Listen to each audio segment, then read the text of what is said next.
Apply பண்ணாமலே job உங்களை தேடி வரணுமா? அதுக்கான ஆப் தான் டிக்விக். TickBig, a one go-to platform for all professionals, freelancers, students, brands and institutions. Rewrite your limits. Sign up now. ராகுல் காந்தி அவர்கள் முன்வைத்த குற்றச்சாட்டான இரட்டை வாக்குப்பதிவு, வாக்கு திருட்டு இது ரெண்டுமே ஆதாரமற்றவை. ஜம்மு காலத்தில் வடிகட்டின பொய்ய தேர்தல் ஆணையம் சொல்லுகிறது. ராகுல் காந்தி எழுப்பின கேள்விகள் எதுக்குமே பதில் இல்லை. அவங்களுக்கு பொத்தாம்பூதுவாக தான் பேசுகிறாங்க, மிரட்டுறாங்க. நீ 7 நாளைக்குள்ளே அஃபிடேவிட் போடணும், இல்லைனா நீ சொல்கிறது பொய்யன்னு ஆகிடும் அப்படின்னு. அவர் எழுப்பின கேள்விகளுக்கு பதில் சொல்ல துப்பு இல்லை. மகாராஷ்டிரா எலெக்ஷனில் மார்னிங்கை விட ஈவினிங் 5:30 PM மேலே மாஸ் ஓட்டிங் நடந்திருக்கு அப்படின்னு சொல்கிறாங்க. ஆனால் அங்கே வாக்குப்பதிவு இடத்துல இருந்தக்கூடிய காங்கிரஸ் தரப்பினர்கிட்ட கேட்கும் போது அப்படி எதுவுமே நடக்கல, நாங்கள் அங்கே தான் இருந்தோம் அப்படின்றாங்க. எலெக்ஷன் கமிஷன் நேற்று என்ன சொல்கிறாங்கன்னா, இப்போ இந்த குற்றச்சாட்டு உங்களுக்கு இருக்குன்னா வித்தின் 45 டேஸ்க்குள்ளே நீங்கள் ஏன் கேஸ் ஃபைல் பண்ணல அப்படின்ற ஒரு கேள்வி. ராகுல் காந்தி என்ன சொல்கிறார், 2024 தேர்தலே முழுக்க மோசடியால் தான் மோடி ஜெயிச்சாகிறார். எனக்கு அதில் உடன்பாடு இல்லை. வெளிப்படையாக சொன்னால் ராகுல் காந்தி அதிகப்படியாக பேசுகிறார், வாக்களித்த மக்களை இழிவுபடுத்துகிறார். கர்நாடகாவில் மகதேவபுராவில் கிட்டத்தட்ட 1 லட்சம் ஓட்டர்ஸை வந்து இன்க்ளூட் பண்ணியிருக்காங்க அப்படின்னு சொல்லி ஒரு விஷயத்தை பதிவு பண்ணுறாரு. நீங்கள் நியூஸ் மினிட் வந்து இதை எடுத்து இன்வெஸ்டிகேஷன் ஜேர்னலிசம் இதில் பண்ணியிருக்காங்க சார். இந்த இதில் அதில் அவங்க திருச்சூர் போயிருக்காங்க. அங்கே வந்து சுரேஷ் கோபி ஜெயிச்ச இடத்துலையுமே கிட்டத்தட்ட கரெக்டாக அந்த காலகட்டத்தில் மட்டும் 11% நியூ ஓட்டர்ஸை வந்து இன்க்ளூட் பண்ணியிருக்காங்க. ஒட்டுமொத்த தேர்தல் முடிவே மோசடியால் தான் நடந்தது 2024 மக்களவைத் தேர்தல்கள். அப்படின்னா அதோட அடுத்த ஸ்டேஜ் வந்து அவர் வந்து ராஜினாமா செய்யணும், மறுதேர்தல் வேணும்னு கேட்கணும். அந்த கோரிக்கையை ராகுல் காந்தி முன்வைக்க மாட்டேங்கிறார். சிசிடிவி ஃபுட்டேஜ் விஷயத்தில் ராகுல் காந்தி மீண்டும் தவறு செய்கிறார். கொடுக்க முடியாது. அதை தெளிவாக கமிஷன் சொல்லுது. 2019 ஜட்ஜ்மெண்ட் இருக்குது. சில பல தொகுதிகளில் முறைகேடு நடந்திருக்கலாங்க. ஆனால் ஒட்டுமொத்த தேர்தலே மோசடியால் தான் நடந்ததுன்னா அப்போ தமிழ்நாட்டில் எப்படிங்க 40 சீட்டு ஜெயிச்சாங்க? ராகுல் காந்தி எப்படி 99 சீட்டு ஜெயிச்சார்? மொத்தமாகவே பிஜேபியால் மோசடி பண்ண முடியுதுன்னா 303 இருந்து 240 ஏன் மாறுறாங்க? 272 மேஜிக் மார்க்கு.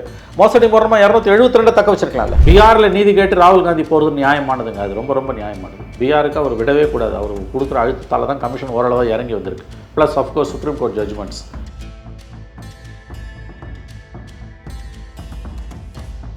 சார் வணக்கம் சார்.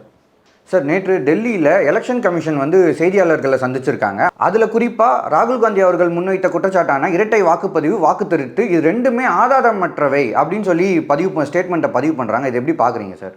ஜம்மு காலத்தில் வடிகட்டின பொய்ய தேர்தல் ஆணையம் சொல்லுகிறது. பச்சை பொய்ய சொல்லுது. பூசணிக்காவை சோத்தில் மறைக்கலாம், பூசணிக்காவை வந்து அதாவது வந்து அதை விட பெரிய விஷயத்தை மறைக்க ட்ரை பண்ணுறாங்க. அவங்க வந்து வெடித்து செதறி இருக்குது இந்த விஷயம். ராகுல் காந்தி எழுப்பின கேள்விகள் எதுக்குமே பதில் இல்லை. அவங்களுக்கு வந்து பொத்தாம்பூதுவாக தான் பேசுகிறாங்க, மிரட்டுறாங்க. நீ 7 நாளைக்குள்ளே அஃபிடேவிட் போடணும், இல்லைனா நீ சொல்கிறது பொய்யன்னு ஆகிடும் அப்படின்னு. இப்படிலாம் எலெக்ஷன் கமிஷன் ஒரு தாதாகிரி மாதிரி கட்ட பஞ்சாயத்தெல்லாம் பண்ண முடியாது.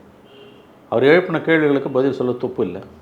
அவர் வந்து ஆதாரம் இல்லாமல் சொல்கிறாரு, ஸ்வான் அஃபிடேவிட் சொல்லி இது பண்ணணும், இல்லைனா அவர் மேலே நடவடிக்கை எடுப்பேன்னு சொல்கிறாங்க. அதாவது அவர் மன்னிப்பு கேட்கணுன்னு. இதே குற்றச்சாட்டை தான் அனுராக் தாக்கூர், பிஜேபி முன்னாள் அமைச்சர், இதே குற்றச்சாட்டை வைக்கிறாரு. அவர் வந்து ராய்பரேலி தொகுதியில் இதே மாதிரி பெரிய அளவில் மோசடி நடந்திருக்கின்றாரு. ஏன் நீ அனுராக் தாக்கூருக்கு இந்த வார்த்தையை சொல்ல மாட்டேன்றார்? ராகுல் காந்தியை வந்து ஸ்வான் அஃபிடேவிட் போடு, இல்லைனா வந்து அது வந்து பொய்ன்னு ஆகிடும்னு சொல்லி மிரட்டுறல்ல. அப்போ இதையே நீ பிஜேபி தலைவர் அனுராக் தாக்கூருக்கு சொல்ல மாட்டேன்றான்னு கேட்கும்போது அந்த கேள்விக்கு பதில் சொல்லாமல் கடந்து போகிறார். பிஜேபி மோடி அரசாங்கத்தோட அமித்ஷா மோடியோட கைக்கூலியாக தான் தேர்தல் ஆணையம் செயல்படுகிறது. அதில் எந்த விதமான சந்தேகமும் கிடையாது. ராகுல் காந்தி எழுப்பிய கேள்விகள் அத்தனையுமே மிக நியாயமானவை. இப்போ சுப்ரீம் கோர்ட் வந்து விடுபட்டவர்கள் வாக்காளர்களை வெளியிடணும்னு சொன்னது, அதில் ஒரு தில்லாலங்கடி வேலை பண்ணியிருக்காங்க. டிஸ்ட்ரிக்ட் வைஸ் தான் வெளியிடுவோம் அப்படின்னு இருக்காங்க. மாநில அளவில் அதை வெளியிடுறதுக்கான வாய்ப்பு இல்லை. அப்போ எந்த அளவுக்கு உச்சநீதிமன்ற தீர்ப்புகளை இவர்கள் பயன்படுத்துகிறார்கள், அது உச்சநீதிமன்றமே சில நேரங்களில் விஷமம் பண்ணுகிறது என்பது இதிலிருந்து நமக்கு தெரிய வருது. அவர் எழுப்பிய கேள்விகளுக்கு பதில் இல்லை. மாறாக வந்து தனி மனித தாக்குதல்களும் மிரட்டல்களும் தான் இருக்கின்றன. ஒரே விஷயத்தில் ராகுல் காந்தி வைக்கக்கூடிய குற்றச்சாட்டு முறைகேடான வாக்குப்பதிவு, மோசடி நடந்திருக்குது, போலி வாக்குகள் பயன்படுத்தப்பட்டிருக்கின்றன, டூப்ளிகேட் ஓட்டர்ஸ் சேர்க்கப்பட்டிருக்காங்கன்னா அவர் மேலே நடவடிக்கை எடுப்பன்றது, அவர் அஃபிடேவிட் ஃபைல் பண்ணணும்னு கேட்கக்கூடிய தேர்தல் ஆணையம். அனுராக் தாக்கூர் பிஜேபி தலைவரும் அதே குற்றச்சாட்டை தானே ராய்பரேலி ராகுல் காந்தி தொகுதியில் செஞ்சுருக்காருன்னு போது பதில் சொல்லாமல் கடந்து போகுது. இதை விட ஒரு அயோக்கியத்தனம் ஏதாவது உண்டா? அப்போ இந்த கமிஷன் வந்து மோடி காலடியில் உட்காந்துருக்குன்றது தெளிவாகவே தெரியும். மகாராஷ்டிரா எலெக்ஷனில் மார்னிங்கை விட ஈவினிங் 5:30 PM மேலே மாஸ் ஓட்டிங் நடந்திருக்கு அப்படின்னு சொல்கிறாங்க. ஆனால் அங்கே வாக்குப்பதிவு இடத்துல இருந்தக்கூடிய காங்கிரஸ் தரப்பினர்கிட்ட கேட்கும் போது அப்படி எதுவுமே நடக்கல, நாங்கள் அங்கே தான் இருந்தோம் அப்படின்றாங்க. எலெக்ஷன் கமிஷன் நேற்று என்ன சொல்கிறாங்கன்னா, இப்போ இந்த குற்றச்சாட்டு உங்களுக்கு இருக்குன்னா வித்தின் 45 டேஸ்க்குள்ளே நீங்கள் ஏன் கேஸ் ஃபைல் பண்ணல அப்படின்ற ஒரு கேள்வி. இது வந்து சட்டத்துக்குள்ளே அவங்க பூந்துக்கிறாங்க. இப்போ 45 நாளைக்குள்ளே நீங்கள் வந்து எலெக்ஷன் கேஸ் ஃபைல் பண்ணணும். அப்படி இல்லைன்னா வந்து எலெக்ஷன் கேஸ் போட முடியாது. அவர் சொல்கிறது வந்து ஓவராலாகவே நாடு பூரா நடந்திருக்குன்றார். ஒரு தொகுதியில் நடந்ததுக்கு தான் நீ 45 நாளுக்குள்ளே கேஸ் போடணும். நாடு பூரா இந்த மாதிரி நிறைய விஷயங்கள் நடந்திருக்கு.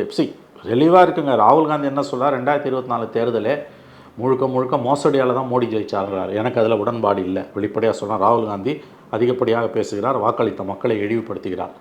ஒட்டுமொத்த தேர்தல் முடிவே மோசடியால் தான் நடந்தது 2024 மக்களவைத் தேர்தல்கள் அப்படின்னா அதோட அடுத்த ஸ்டேஜ் வந்து அவர் வந்து ராஜினாமா செய்யணும், மறுதேர்தல் வேணும்னு கேட்கணும். அந்த கோரிக்கையை ராகுல் காந்தி முன்வைக்க மாட்டேன்றார். சேத்தவாரி அடிச்சுட்டு முன்னால் போய்கிட்டே இருக்கார். 24 தேர்தல்களில் பிஜேபி ஜெயித்தது என்பது ஓட்டு சோரின்றார். பிஜேபி வந்து தேர்தலில் ஜெயிப்பது எல்லாமே வந்து கடந்த தேர்தல்களை எல்லாத்தையும் சேர்த்து சொல்கிறாரு. பிஜேபி ஓட்டு திருடி தான் ஜெயிக்குதுன்னு ஒட்டுமொத்தமாக சொல்கிறது ஏற்புடையதல்ல. அது வந்து நிச்சயம் வாக்களித்த மக்களை இழிவுபடுத்தக்கூடிய ஒரு வேலையை அதை ஏன் ராகுல் காந்தி செய்கிறாருன்னு எனக்கு தெரியல. இப்போ ஸ்பெசிஃபிக்காக அவர் சொல்கிறாரு, சென்ட்ரல் பெங்களூர் மாதேவபுரா கான்ஸ்டுவன்சியில் இந்த மாதிரி ஆயிருக்குது, அசம்பிளி கான்ஸ்டுவன்சியில் 1 லட்சம் ஓட்டர்ஸ் சேர்த்தாங்க, ஸ்பெசிஃபிக் சார்ஜ். அதுக்கு வந்து பதில் சொல்லணும் தேர்தல் கமிஷன். அதே மாதிரி மகாராஷ்டிரா எலெக்ஷனில் சில சார்ஜஸை முன்வைக்கிறார். 1 கோடி பேர் வந்து புதுசாக வந்தாங்கன்றாங்க, இல்லைன்னு எலெக்ஷன் கமிஷன். அப்படி சொல்லும்போது அந்த விஷயங்களில் வந்து ஒரு பைபார்ட்டிசன், அதாவது எத்தனை சார்பு நிலையும் இல்லாத ஒரு உயர்மட்ட ஓய்வு பெற்ற உச்சநீதிமன்ற நீதிபதிகளை கொண்டு ஒரு விசாரணை கூட நடத்தலாம், தப்பு இல்லை. ஆனால் ஒட்டுமொத்தமாகவே பிஜேபி ஜெயித்தது 24க்கு முன்னால் ஜெயித்ததுக்கும் அவர் போகிறாரு. இது வரைக்கும் பிஜேபி ஜெயித்த எல்லா எலெக்ஷனுமே நாடு பூரா மோசடின்றாரு. இது எனக்கு தெரிஞ்சு ரொம்ப ரொம்ப தவறான ஒரு, அதாவது எப்படி சொல்கிறதுனா அப்பட்டமாக மக்களை இழிவுபடுத்தக்கூடிய குற்றச்சாட்டு. நல்லா ஞாபகம் வச்சுக்கோங்க, 2 விஷயம். ஒன்று, முறைகேடு நடந்திருக்கு, சந்தேகம் இல்லை. இந்த முறைகேடுகள் எல்லா காலங்கள்லையும் நடந்திருக்குன்றதையும் நம்ம கவனத்தில் வச்சுக்கணும். இப்போ கொஞ்சம் அதிகமாக நடந்திருக்குன்னு சொல்லலாம், அல்லது அதிகமாகவே நடந்திருக்குன்னா சில கான்ஸ்டுவன்சிஸில் நடந்திருக்கலாம், நான் மறுக்கல. ஆனால் ஒட்டுமொத்த தேர்தலே, இப்போ ராகுல் காந்தியும் காங்கிரஸும் என்ன சொல்கிறாங்க, 24 தேர்தலே ரத்து செய்யப்பட வேணுன்ற அந்த கோரிக்கையை வாயளவில் சொல்லலையே ஒழி. அவங்க என்ன சொல்கிறாங்கன்னா ஓட்டு சோரி, ஓட்டு திருடி தான் பிஜேபி ஜெயிச்சதுன்றாங்க 24. அது என்னை பொறுத்த வரைக்கும் ஏற்புடையதல்ல. ஏன்னா எந்த தேர்தல் கணிப்புகளை பற்றி ராகுல் காந்தி சொல்கிறாரோ எல்லா தேர்தல் கணிப்புகளுமே பிஜேபி 39-40% ஜெயிக்கும் தான் சொல்லு. இன்றைக்கி அவர் என்ன சொல்கிறார், மகாராஷ்டிராவில் வந்து எல்லா கருத்து கணிப்புகளும் காங்கிரஸ் ஜெயிக்கும்னு சொல்லிச்சு, ஆனால் பிஜேபி ஜெயிச்சுருக்கார். இப்போ அது அளவுகோல்னா தேர்தலுக்கு முந்தின கருத்து கணிப்புகள் எல்லாமே பிஜேபி தான் ஜெயிக்கும்னுச்சு. அப்போ அந்த கருத்து கணிப்புகளையும் ரிக் பண்ணாங்கன்னு சொல்கிறாரு அவர். புரியுதா நான் சொல்கிறது உங்களுக்கு? வந்து 24 தேர்தலில் மோசடிகள் நடந்திருக்கின்றன என்பது உண்மை. இது எல்லா தேர்தலையும் நடக்கக்கூடியதான். 24 கூடுதலாக கூட நடந்திருக்கலாம். நல்லா கவனிங்க. ஆனால் 24 தேர்தலே பிஜேபியோட வெற்றியே மோசடியால என்பது என்னை பொறுத்தவரையில் ஏற்க. கர்நாடகாவில் மகதேவபுராவில் கிட்டத்தட்ட 1 லட்சம் ஓட்டர்ஸை வந்து இன்க்ளூட் பண்ணியிருக்காங்க அப்படின்னு சொல்லி ஒரு விஷயத்தை பதிவு பண்ணுறாரு. நியூஸ் மினிட் வந்து இதை எடுத்து இன்வெஸ்டிகேஷன் ஜேர்னலிசம் இதில் பண்ணியிருக்காங்க சார். இந்த இதில் அதில் அவங்க திருச்சூர் போயிருக்காங்க. அங்கே வந்து சுரேஷ் கோபி ஜெயிச்ச இடத்துலையுமே கிட்டத்தட்ட கரெக்டாக அந்த காலகட்டத்தில் மட்டும் 11% நியூ ஓட்டர்ஸை வந்து இன்க்ளூட் பண்ணியிருக்காங்க. இப்போ மகாராஷ்டிராவில் அந்த குற்றச்சாட்டை வைக்கிறாரு, 5:30க்கு மேலே மாஸ் ஓட்டிங் நடந்திருக்குன்னு. அப்போ ராகுல் காந்தி தரப்புல இன்னொரு விஷயம் என்ன சொல்கிறாங்க, சிசிடிவி ஃபுட்டேஜை ரிலீஸ் பண்ணுங்க அப்படின்றாங்க. ஆனால் தேர்தல் கமிஷன் என்ன சொல்கிறாங்க, வித்தின் சர்டன் டியூரேஷனுக்கு அப்புறம் நாங்கள் அதை டெலீட் பண்ணிடுவோம், ரிலீஸ் பண்ண முடியாது. இல்லைங்க, வித்தின் இப்போ தேர்தல் கமிஷன்ஸ் தெளிவாக ஒரு விஷயம் சொல்லுதுங்க, விஷுவல்ஸை ரிலீஸ் பண்ண முடியாது, அது பிரைவசி சம்மந்தப்பட்டது, அது தனிமனித ஆளுமை, தனி மனிதங்களோட அந்தரங்கம் சம்மந்தப்பட்டது. நீங்கள் ஓட்டர் சிசிடிவியை கொடுக்கவே முடியாதுங்க. அது எலெக்ஷன் கமிஷன் 2019 ஜட்ஜ்மெண்ட்டை சொல்கிறாங்க. அது நீங்கள் சிசிடிவி ஃபுட்டேஜை வந்து எல்லாருக்கும் கொடுக்க முடியாது. அதில் வேறு சிக்கல்கள் வரும். அவன் என்ன அவன் போனான்னு அவன் பாதுகாப்பாக இருக்க முடியாது அந்த ஏரியாவில். சிசிடிவி ஃபுட்டேஜ் விஷயத்தில் ராகுல் காந்தி மீண்டும் மீண்டும் தவறு செய்கிறார். கொடுக்க முடியாது. அதை தெளிவாக கமிஷன் சொல்லுது. 2019 ஜட்ஜ்மெண்ட் இருக்குது. சில பல தொகுதிகளில் முறைகேடு நடந்திருக்கலாங்க. ஆனால் ஒட்டுமொத்த தேர்தலே மோசடியால் தான் நடந்துன்னா அப்போ தமிழ்நாட்டில் எப்படிங்க 40 சீட்டு ஜெயிச்சாங்க? ராகுல் காந்தி எப்படி 99 சீட்டு ஜெயிச்சார்? மொத்தமாகவே பிஜேபியால் மோசடி பண்ண முடியுதுன்னா 303 240 ஏன் மாறுறாங்க? 272 மேஜிக் மார்க்கு. மோசடி மூலமாக 272 தக்க வச்சிருக்கலாம்ல. உண்மையிலே மோசடி நடந்திருக்கு, பெரிய அளவில் நடந்திருக்கு. மோசடியால் தான் இந்த தேர்தல் நடந்திருக்கு. நான் மோசடி நடந்ததுன்றதை மறுக்கலைங்க. ஒரு அளவு நடந்திருக்கு. அது எல்லா தேர்தலையும் எல்லா காலத்திலையும் நடக்கக்கூடியதான். இந்த தேர்தலில் கொஞ்சம் அதிகமாக நடந்திருக்குன்றது நான் ஒப்புக்கொள்கிறேன். ஆனால் மோசடியால் தான் மோடி ஜெயிச்சாருன்னா 303 இருந்தவர் ஏன் 240 வந்து இறங்குறாரு? அவர் 272 1.0ல் 282, அது கூட வேணாம், மேஜிக் மார்க் 272. ஒரு 272 வரைக்கும் புஷ் பண்ணியிருக்க முடியாதா மோசடியாக இருந்ததுன்னா? மோசடி பண்ணி மெஜாரிட்டி இல்லாமல் தானே போகுது. இப்போ மெஜாரிட்டி இல்லாமல் போகிறதுக்கு எது கெட்ட பேர் வாங்குறாங்க? அல்லது அவங்க மோசடி பண்ண முயற்சி பண்ணாங்க, ஜெயிக்க முடியல, ஓரளவு ஜெயிச்சாங்கன்னு அந்த ஆர்குமெண்ட்டை வைக்கிறாங்க. ப்ரூஃப் எங்கன்னு இருக்குல்ல. இதுதான் நான் திரும்ப உங்களுக்கு சொல்ல வருது. ஒட்டுமொத்த தேர்தலும் 24ஓட ஒட்டுமொத்த தேர்தலும் மோசடி, ஓட்டுச்சோரி, அதில் தான் பிஜேபி ஜெயிக்குது என்பது தவறான கருத்து. இது வந்து வாக்களித்த மக்களை இழிவுபடுத்தக்கூடியது. இன்னொரு விஷயம் நான் சொல்கிறேங்க, இப்போ நீங்கள் வந்து சென்ட்ரல் பெங்களூர் கான்ஸ்டுவன்சியாக இருக்கட்டும் அல்லது திருச்சூராக இருக்கட்டும், இங்கெல்லாம் ஆட்சியில் இருக்கிறது யார்? கம்யூனிஸ்ட். கேரளாவில் கம்யூனிஸ்ட், காங்கிரஸ். தேர்தல் ஆணையர் தான் மத்திய தேர்தல் ஆணையர் தான் நியமிக்கப்படுவார். எலெக்ஷன் ஒர்க் பூரா ஸ்டேட் கவர்மெண்ட் எம்ப்ளாயிஸ் தான் பண்ணுறாங்க. அப்போ இது யாரோட தோல்வி? தேர்தல் கமிஷனர் வந்து கழுத்தை நெரிச்சு அவங்கள நீங்கள் எப்படி வேலை செய்யலாம் சொல்ல முடியாது, நிச்சயமாக சொல்ல முடியாது. ஒரு மாநில தேர்தல் ஆணையருக்கு வந்து மாநில அரசு ஊழியர்களை தான் இந்த வேலைக்கு பயன்படுத்துவாங்க. அவங்க எல்லாரையும் மிரட்டி அவரால் வேலை வாங்க முடியாது. ஒரு கோடி அதிகாரிகள் இதில் ஈடுபட்டிருக்காங்கங்க. நாடு பூரா 543 தொகுதிகளில் தேர்தலை நடத்துறதுக்கு 1 கோடி அதிகாரிகள் ஈடுபட்டிருக்காங்க. 10 லட்சத்துக்கும் மேற்பட்ட பூத் ஏஜென்ட்ஸ் இருக்காங்க, 10 லட்சத்துக்கும் மேற்பட்ட மற்ற ஊழியர்கள் இருக்காங்க, பிளாக் லெவல் ஒர்க்கர்ஸு. அத்தனை பேரும் எப்படிங்க வேலை போயிருப்பான்? இந்த சிக்கல் இருக்குல்ல. சில முறைகேடுகள் நடந்தது உண்மை, நான் ஒப்புக்கொள்கிறேன். ஆனால் ஒட்டுமொத்த ப்ராசஸே தப்பு. கள்ள ஓட்டு போட்டு தான் பிஜேபி கவர்மெண்ட் மோடி 3வது முறை ஜெயிச்சார் என்பது வாக்களித்த மக்களை இழிவுபடுத்தக்கூடியது. நான் என்ன சொன்னேன், அது உங்கள் கருத்துனா சரி, அதில் வந்து என் கருத்து என்ன வேணா இருக்கட்டும், உங்கள் கருத்து அதை தான் நீங்கள் சொல்கிறீங்க மறைமுகமான மொழியில். அப்போ வெளிப்படையாக 24 தேர்தலை புறக்கணிக்கிறோம், மறுதேர்தல் வேண்டும்னு ஒரு நாடு தழுவிய போராட்டத்தை, அது சுப்ரீம் கோர்ட்டில் கேஸ், அந்த கேஸ் டிஸ்மிஸ் ஆகுது, என்ன வேணால் ஆகிட்டு போட்டோம். அந்த முயற்சி நீங்கள் எதே எடுத்தீங்களா? சட்ட ரீதியாக அந்த போராட்டத்தை வந்து முன்னெடுத்துருக்கணும், எடுக்கலை. சரி, 1 வருஷம் ஓடி போச்சு. இப்போ மக்கள் மன்றத்தில் முழு அளவில் அரசு ரீதியாக காஷ்மீர்லேருந்து கன்னியாகுமரி வரைக்கும் பாரத் ஜோடோ யாத்திரை போன மாதிரி 24 தேர்தல் மோசடி ரத்து செஞ்சுட்டு புது தேர்தல் நடத்தணும்னு ஒரு கோரிக்கையோட, சட்டத்தில் இடம் இல்லைன்னா கூட மக்கள் சக்தி முன்பு சட்டம் அடிப்பணி தான் ஆக வேண்டும் ஒரு கோரிக்கையை வைத்து பாரத் ஜோடோ யாத்திரை போனீங்கல்ல, அந்த மாதிரி வந்து காஷ்மீர்லேருந்து கன்னியாகுமரி வரைக்கும் நீதி கேட்டு நெடும்பாயணும், வேனில் கூட போங்க, தப்பு இல்லை. ஏன் ராகுல் காந்தி போகாமல் இருக்கார்? சார் இப்போ பீகாரில் ஆரம்பிச்சிருக்காருல்ல சார். நான் கேட்குறது 2024 ஓட் சோரியில் தான் நீ ஜெயிச்சன்னு நீ சொல்கிற. அது மக்கள் தீர்ப்பு இல்லை, மொத்தமாகவே நீ திருடி தாண்டா ஜெயிச்சன்ற. அப்போ 24 தேர்தல் செல்லாது நல்லன் வாய்டு டிக்ளேர் பண்ணி நீ கேட்குற, அதை நீ ஓப்பனாக கேட்கல. நான் என்ன சொல்கிறேன், நீ மக்கள் மன்றத்தில் அந்த கோரிக்கையோட பாத யாத்திரை போக தயாரா? மறுபடியும் சொல்கிறேன், முறைகேடு நடந்தது உண்மை. ஆனால் முறைகேடால் மட்டுமே மோடி கவர்மெண்ட் பதவிக்கு வந்து என்று சொல்வது என்னை பொறுத்தவரையில் வந்து ரொம்ப ரொம்ப ரொம்ப ஒரு ஜனநாயகத்தன்மையற்ற சர்வாதிகார மனப்பான்மை. உங்களால் மோடியை எதிர்க்க முடியல, அதனால் இந்த மாதிரியான அவதூறுகளை நீங்கள் பரப்புறீங்க. ஒரு எலெக்ஷனையே ஃபுல்லாக ஜெயிச்சிட முடியாதுங்க. அப்படி ஜெயிக்கிற அளவுக்கு மோடி கிட்ட பவர் இருக்குன்னா நான் அதை தான் உங்களை கேட்குறேன். அவங்க ஏன் 240 நிறுத்திக்கிறாங்க? குறைஞ்சது 272 வரைக்கும் நின்று போயிருப்பாங்கல்ல. மெஜாரிட்டிக்கு கீழே மைனாரிட்டி கவர்மெண்ட்டாக வந்து நிற்குதுங்க. அவன் வந்து அவங்ககிட்ட கண்ட்ரோல் பண்ணுற ஆயுதம் இருந்ததுன்னா அவன் ஏங்க மைனாரிட்டியாக இருக்க போகிறான்? மெஜாரிட்டியாகவே போய் தப்பு பண்ணுறான், ஒழுங்காக பண்ணிட்டு போகிறான். எப்படி இருந்தாலும் நாளைக்கு தெரிய வந்தால் எல்லாம் ஒன்று தான். அரைகுறையாக எவனா தப்பு பண்ணுவானா? அது இந்த விஷயத்தில் புரியுதா இல்லையா நான் சொல்கிறது? ராகுல் காந்தியோட பயணத்தோட நோக்கம் என்ன? ஓட் சோரி சரி பீகாரில் பண்ணுறீங்க, இன்றைக்கி வந்து அங்கே அட்டூழியம் பண்ணுது எலெக்ஷன் கமிஷன், நியாயமான போராட்டம், நியாயமான பாத யாத்திரை தான். பட் 224 எலெக்ஷன் ரிசல்ட்டையே கம்ப்ளீட்டாக ஓட் சோரி என்பது மக்களை இழிவுபடுத்தக்கூடிய வேலை. இதோட அடுத்த எண்டுக்கு அவர் போவாரா? அப்படின்னா 24 எலெக்ஷன் நல்லன் வாய்டு டிக்ளேர் பண்ணுன்னு கேட்க அவர் தயாரா? அதை கேட்காம அப்படி போகிற போக்கில் சேத்தவாரி அடிச்சுட்டு போகிறாரு அவர்.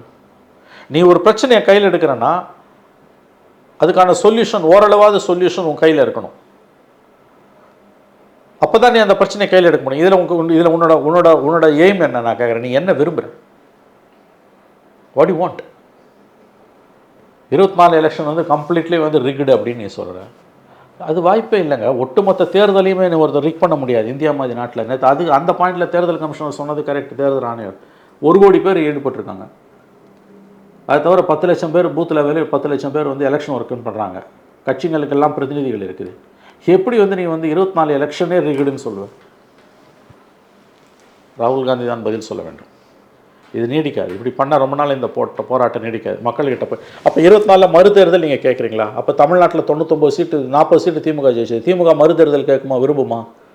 உனக்கு என்ன தான் மக்கள் செல்வாக்கு இருந்தாலும் இப்போ நீ கழிச்சிட்டு எலெக்ஷன் போனீங்கன்னா எந்த எம்பியாவது விரும்புவாளா? கிடையாது. இல்லை, ஒருத்தர் விட மாட்டாங்க.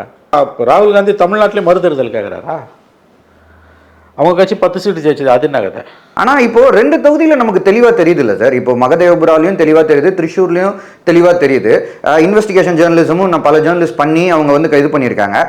ஸோ அப்போ இந்த 2 தொகுதியிலேயாவது அட்லீஸ்ட் அதை கேன்சல் பண்ணிட்டு ரீஎலெக்ஷன் வைக்கலாம் அப்படின்ற மாதிரியாவது ஒரு நிலைப்பாடு இல்லை. அதுதான் அவன் என்ன சொன்னா, நீ 45 நாளைக்குள்ளே வந்து நீ வந்து போடுற சட்டத்தில் அதற்கு இடம் இல்லைங்க. இந்த சார்ஜஸை எலெக்ஷன் கமிஷன் வந்து அவுட் ஆஃப் வே போய் தான் டீல் பண்ணும். ஏன்னா நீ வந்து காங்கிரஸ் கவர்மெண்ட் தான் அங்கே இருக்குது, கோட்டை விட்டது காங்கிரஸ்காரன். நீங்கள் வந்து இந்த மாதிரி ஒரு அனாமலி நடக்குதுன்னா எலெக்ஷன் பெட்டிஷன் 45 டேஸ்க்குள்ளே போடணும். நீ சட்டத்தில் இடம் இல்லை அதுக்கு. ஆனால் எலெக்ஷன் கமிஷன் செய்வது தவறு நம்ம ஏன் சொல்கிறோன்னா, குற்றச்சாட்டுகளை அடுக்கும்போது மென்மையாக அதற்கு பதில் சொல்ல வேண்டிய, பொறுப்புடன் பதில் சொல்ல வேண்டிய கமிஷன் ஆணவமாக பேசுகிறது. அதுதான் அதில் இருக்க பிரச்சனை. அதை நாம் கண்டிப்பாக ஏற்றுக்கொள்ள முடியாது. ஒரு எதிர்க்கட்சி தலைவர் என்பவர் ஷேடோ பிரைம் மினிஸ்டர். அவர் எழுப்புகிற கேள்விகளுக்கு பதில் சொல்கிறது உன் கடமை.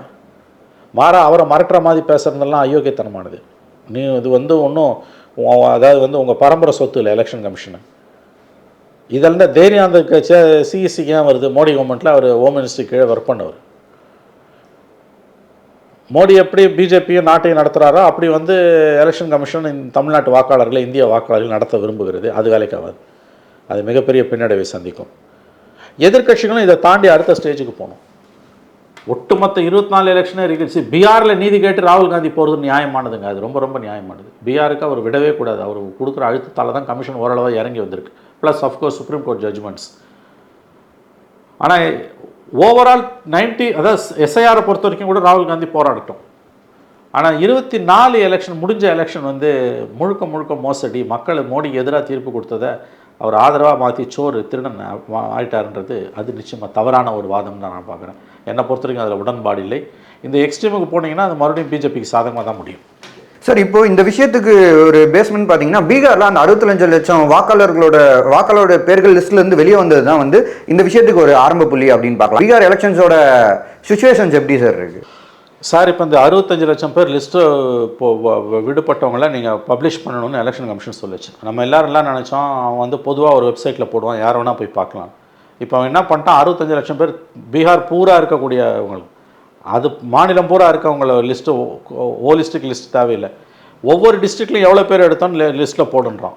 அதில் அவங்க என்ன பண்ண போகிறாங்க ஏதுன்றது நமக்கு தெரியல, எந்த அளவுக்கு உண்மை வெளியில் வரும்னு. ரெண்டாவது ஆதார அடையாள சான்றிதழ்களை 11ல் ஒன்றா எடுத்துக்கணும்னு எலெக்ஷன் கமிஷன் சுப்ரீம் கோர்ட் சொல்லியிருக்குது. இது ரொம்ப லைஃப் அண்ட் டெத் இஷ்யூங்க. வேறு எந்த பிரச்சனையை விட முக்கியமானது தேர்தல் ஆணையத்தோட பணிகள் சம்மந்தப்பட்ட அந்த ஒரு ஆஸ்பெக்ட். நிச்சயமாக மோடி கவர்மெண்ட் செஞ்ச பாவங்கள்லேயே இந்த 16 வருஷத்தில் 12 வருஷத்தில் டிமானிட்டைசேஷனை விட கொடூரமான பாவம் தேர்தல் ஆணையத்தை முடக்கிறது. ஏன்னா எதிர்காலத்தையே ஒன்றும் இல்லாமல் சூன்யமாக்கிடுறாங்க அவங்க. இதில் எப்படியாவது தப்பிச்சு அந்த 65 லட்சம் பேர் எஸ்ஐஆரை கேன்சல் பண்ண வச்சு பீகாரில் ஆட்சி மாற்றம் வந்ததுன்னா இந்திய ஜனநாயகம் தப்பி பிழைக்கும். மாறாக பீகாரில் ஆட்சி மாற்றம் இல்லாமல் போச்சுன்னா எல்லாத்தையும் ஊற்றி மூட்டி போக வேண்டியது.